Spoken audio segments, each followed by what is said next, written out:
Bonjour, j'espère que vous allez bien. Dans cette vidéo, on va aborder un petit cours de physiologie générale intitulé Le potentiel de membrane. Pour une meilleure compréhension de ce cours, on va faire quelques petits rappels sur quelques notions de base. Commence par l'étude de la membrane plasmique, qui est une membrane biologique composée d'une bicouche de phospholipides à laquelle sont associées de nombreuses protéines. Ces protéines vont intervenir dans de nombreux processus, à savoir le transport cellulaire, la communication cellulaire, l'adhésion et la reconnaissance cellulaire. Cette membrane sépare le milieu intérieur de la cellule, encore appelé le cytosol, du milieu extracellulaire. Ces deux milieux ayant une composition chimique et électrique bien différente. Le neurone est l'élément ou l'unité de base du système nerveux. Il est composé d'un corps cellulaire, ou encore appelé le soma, délimité par une membrane plasmique. Ce corps cellulaire va donner naissance à des prolongements appelés les neurites. Ces neurites sont de deux types. Vous avez les dendrites, encore appelées l'arborisation dendritique. Ces dendrites sont généralement multiples et courtes. Vous avez l'axone, qui est un prolongement unique. Il peut être soit myélinisé ou non myélinisé. Il faut savoir que cette gaine de myéline est un isolant électrique et chimique. L'axone est marqué par une ou plusieurs terminaisons axonales ou terminaisons nerveuses, ou encore appelées des boutons synaptiques. Comme toutes les autres cellules, le corps cellulaire du neurone, il contient un noyau et des organites intracellulaires comme le réticulum endoplasmique, l'appareil du Golgi et les mitochondries qui vont baigner dans un liquide intracellulaire appelé le cytosol. Les neurones, avec quelques autres types cellulaires comme les cellules musculaires et certaines cellules épithéliales spécialisées, ont la propriété d'être des cellules excitables et donc produire des potentiels d'action. Autre que les neurones, on retrouve dans le système nerveux des cellules gliales qui sont plus nombreuses que les cellules nerveuses. Ils comprennent plusieurs types cellulaires aux multiples fonctions.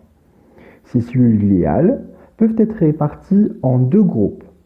Les cellules de la macroglie, qui sont les astrocytes et les oligodendrocytes, et les cellules de la microglie, qui ne sont rien d'autre que des globules blancs qui ont un rôle dans la défense immunitaire et l'épuration, c'est-à-dire nettoyer le tissu nerveux.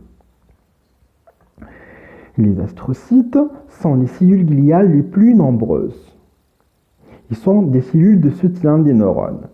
Ils ont un rôle très important dans la régulation de la composition du liquide extracellulaire, notamment en potassium, et participent à la migration des neurones au cours du développement du système nerveux.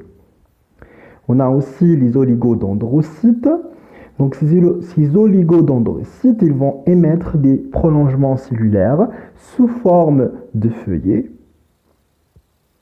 qui s'enroulent autour des axones pour les myéliniser. Il est important à noter qu'un seul oligodendrocyte peut myéliniser plusieurs axones. Contrairement à la cellule de Schwann dans le système nerveux périphérique, qui est un équivalent de l'oligodendrocyte, mais il ne myélinise qu'un seul axone.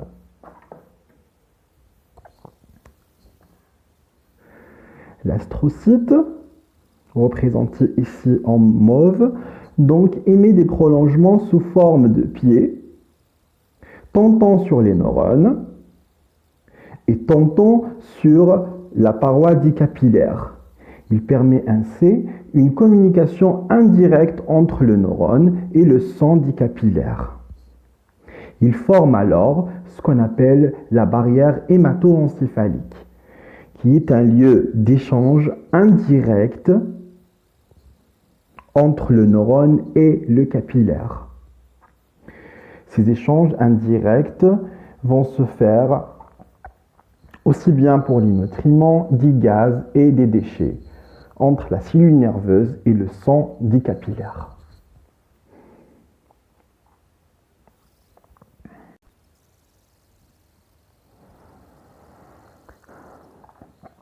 Les canaux ioniques sont des protéines transmembranaires sous forme de tubes. Ils laissent spécifiquement le passage d'un seul type d'ion. Prenons ici l'exemple du canal sodique. Il va permettre le passage d'ion sodium du milieu extracellulaire où il est plus concentré vers le milieu intracellulaire où il se trouve en petite concentration. On parle alors d'un transport passif sans consommation de l'énergie dans le sens du gradient de concentration. Hormis les canaux de fuite, les autres types de canaux existent sous deux formes. Une forme fermée au repos et une forme ouverte lorsqu'ils sont activés. L'ouverture du canal est le résultat d'une modification de sa conformation par plusieurs mécanismes. On distingue alors les canaux ioniques ligand dépendants. Ce type de canal va s'ouvrir lorsque le ligand vient se fixer sur son site spécifique sur le canal, donc ce qui va induire un changement de sa conformation et son ouverture. On distingue les canaux mécanodépendants. Donc, littéralement, une pression exercée sur la membrane plasmique va engendrer un changement de la conformation du canal et son ouverture. On distingue aussi les canaux voltage dépendants. Ces canaux, donc, ils sont fermés au repos lorsque le potentiel de membrane est au repos. À l'occasion d'une dépolarisation qui va atteindre le seuil, le canal va changer de conformation et il va s'ouvrir. En effet, le canal sodique voltage dépendant est présent sous trois conformations. Donc, on a une conformation de repos où le canal est fermé. À partir d'un certain seuil de dépolarisation, ce canal va s'ouvrir suite à un changement de la polarisation de la membrane plasmique. Cette ouverture va durer à peu près 1 milliseconde, puis le canal sera ensuite inactivé par une queue intracytoplasmique qui va venir s'enchasser au niveau du port interne de ce canal.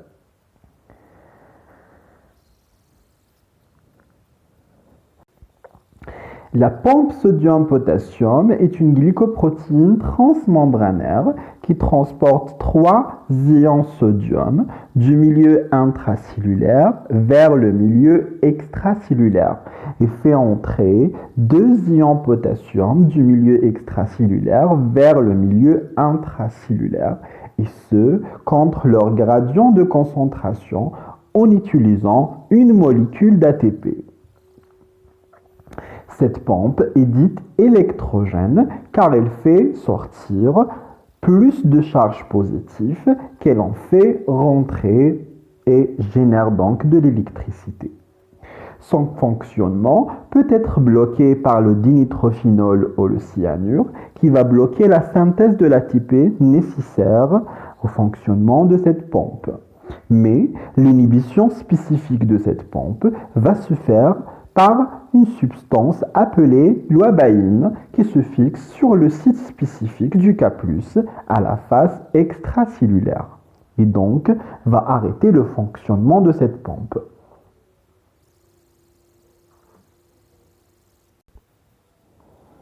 La membrane plasmique des cellules est polarisée.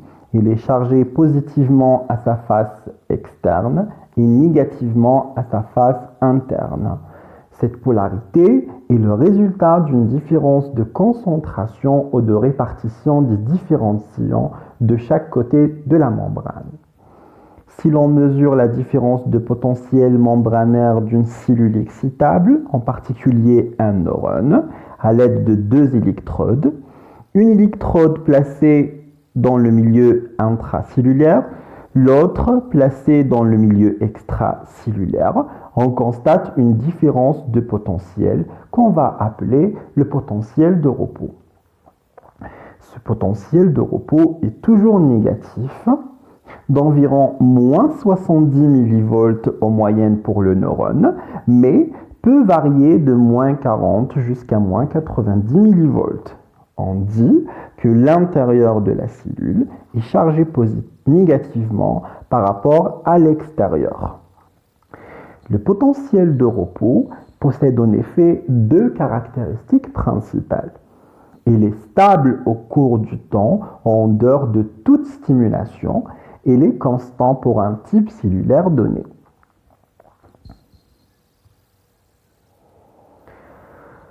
Plusieurs ions vont intervenir dans le potentiel,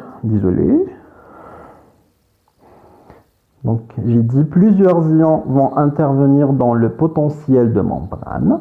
Ces ions sont représentés principalement par le potassium et les protéines en intracellulaire, le sodium, le calcium et le CN-, donc au milieu extracellulaire.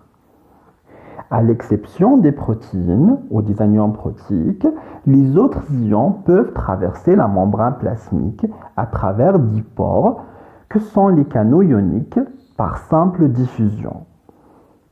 On a parlé au début de cette vidéo, de canaux potassiques de fuite qui vont laisser donc une sortie de potassium du milieu intracellulaire vers le milieu extracellulaire en permanence. On aura donc tendance à une hyperpolarisation. Mais ce potassium qui sort de la cellule à travers ces canaux de fuite est ensuite capté par la pompe sodium-potassium qui va le décharger dans le milieu intracellulaire contre son gradient de concentration. Donc, c'est cette pompe qui maintient stable le potentiel de repos.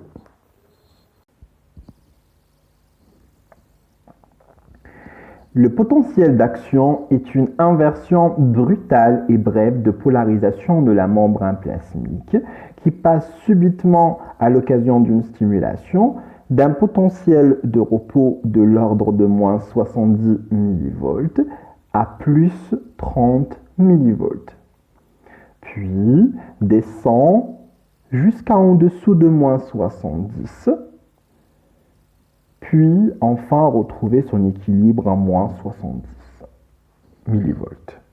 On dit que c'est une impulsion électrique d'une centaine de millivolts qui dure environ 2 à 3 millisecondes.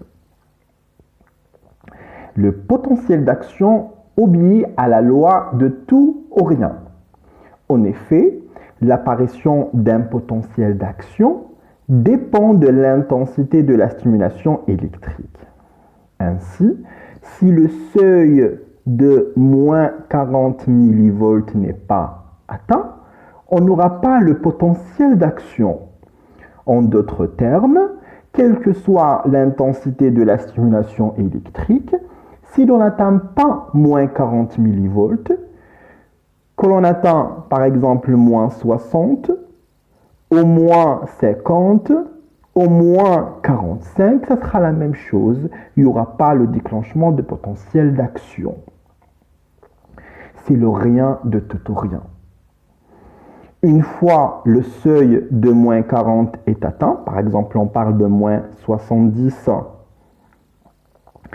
à moins 40, on compare de moins 70 à moins 30, on compare encore de moins 70 à moins 20, on aura toujours un tracé de potentiel qui aura toujours la même forme, même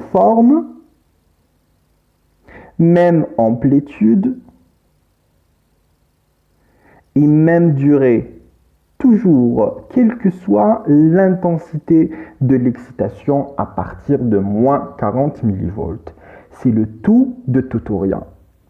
En résumé, le potentiel d'action aura toujours une amplitude constante qui ne reflète pas l'intensité de la stimulation. Grossièrement, le potentiel d'action est marqué par une phase de dépolarisation. Cette phase de dépolarisation est extrêmement brève, secondaire à l'ouverture de canaux sodiques voltage dépendants et une entrée massive du sodium du milieu extracellulaire vers le milieu intracellulaire. Et aussi une phase de repolarisation. Cette phase de repolarisation est moins brève que la phase de dépolarisation. Il est secondaire à l'ouverture de canaux potassiques voltage dépendants et une sortie du potassium du milieu intracellulaire vers le milieu extracellulaire. Cette sortie du potassium est plus durable que l'entrée du sodium.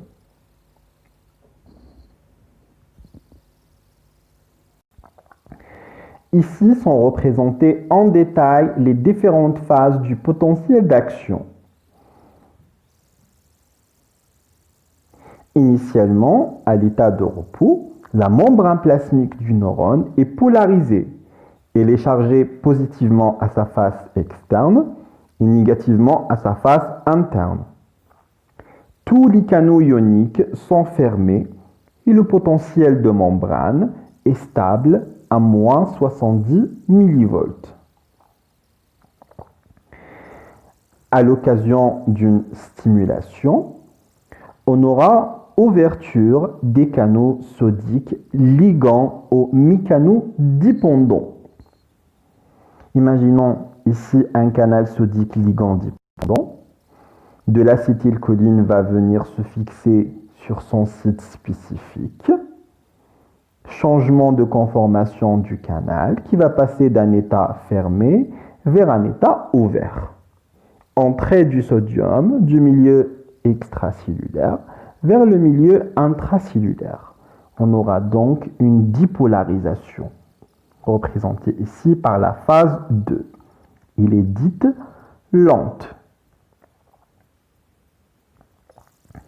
Si cette dipolarisation atteindre le seuil de moins 40 millivolts, on aura l'ouverture des canaux sodiques voltage dépendant. Cette ouverture de canaux sodiques voltage dépendant va s'accompagner d'une entrée massive du sodium qui va aboutir à la phase 3 du potentiel d'action qui est la phase de dépolarisation rapide.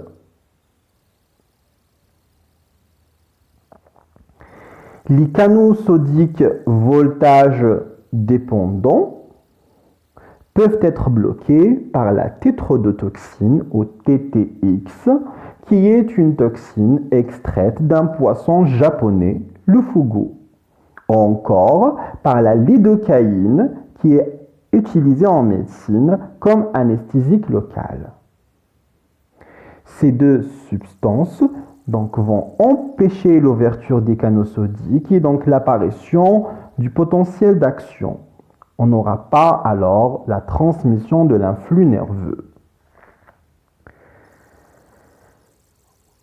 Au sommet de notre potentiel d'action, on a deux phénomènes qui vont se passer. Le premier, c'est l'inactivation des canaux sodiques voltage dépendants. Le deuxième, c'est l'ouverture des canaux potassiques voltage dépendant. Cette ouverture de canaux potassiques voltage dépendant va s'accompagner d'une sortie du potassium vers l'extérieur de la cellule. On aura donc le début de la quatrième phase qui est la phase de repolarisation. Cette phase va se poursuivre par une petite donc hyperpolarisation, puis un retour au potentiel de repos, tout simplement par la diffusion dans le cytoplasme et dans le liquide extracellulaire, qui vont s'éloigner de l'endroit là où l'on enregistre.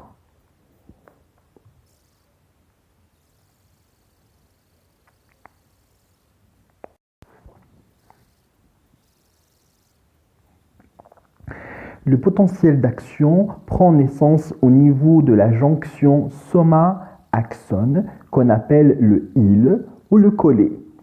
Cette zone fait partie intégrante de l'axone et non pas du soma. En effet, pourquoi on ne peut pas enregistrer un potentiel d'action au niveau du corps cellulaire ou au niveau des dendrites? Tout simplement parce qu'on ne dispose pas de canaux sodiques voltage dépendants au niveau de leur membrane.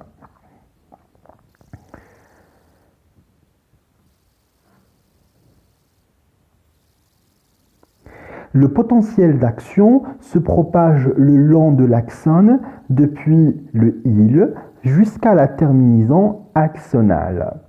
C'est une propagation unidirectionnelle, donc dans le sens orthodromique, et non décrémentielle, ça veut dire que le potentiel d'action aura la même forme, quel que soit l'endroit où l'on enregistre, donc au niveau de l'axone.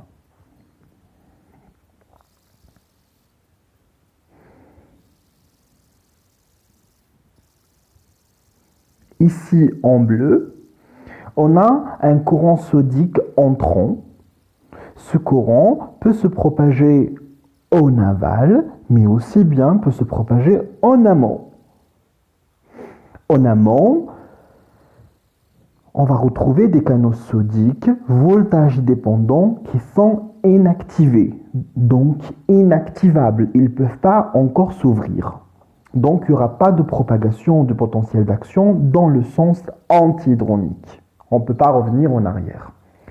Par contre, ce courant qui va se propager en aval va trouver des canaux sodiques voltage dépendants qui sont fermés et qui peuvent bien être ouverts. Donc on aura une propagation du potentiel d'action dans le sens orthodromique.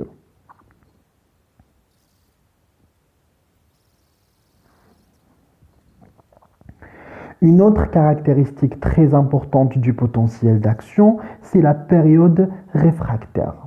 Cette période réfractaire est définie comme étant la période au cours de laquelle aucun nouveau potentiel d'action ne peut être déclenché. On distingue la période réfractaire absolue. Cette période réfractaire absolue correspond à la période durant laquelle il y a inactivation des canaux sodiques voltage dépendants, donc qui ne peuvent pas s'ouvrir, quelle que soit l'intensité de la stimulation. En l'occurrence, durant la période réfractaire relative, donc durant cette période réfractaire relative, il est possible d'obtenir un potentiel d'action à condition d'appliquer une stimulation qui est très grande parce que la membrane plasmique est en hyperpolarisation. J'arrive à la fin de ma vidéo.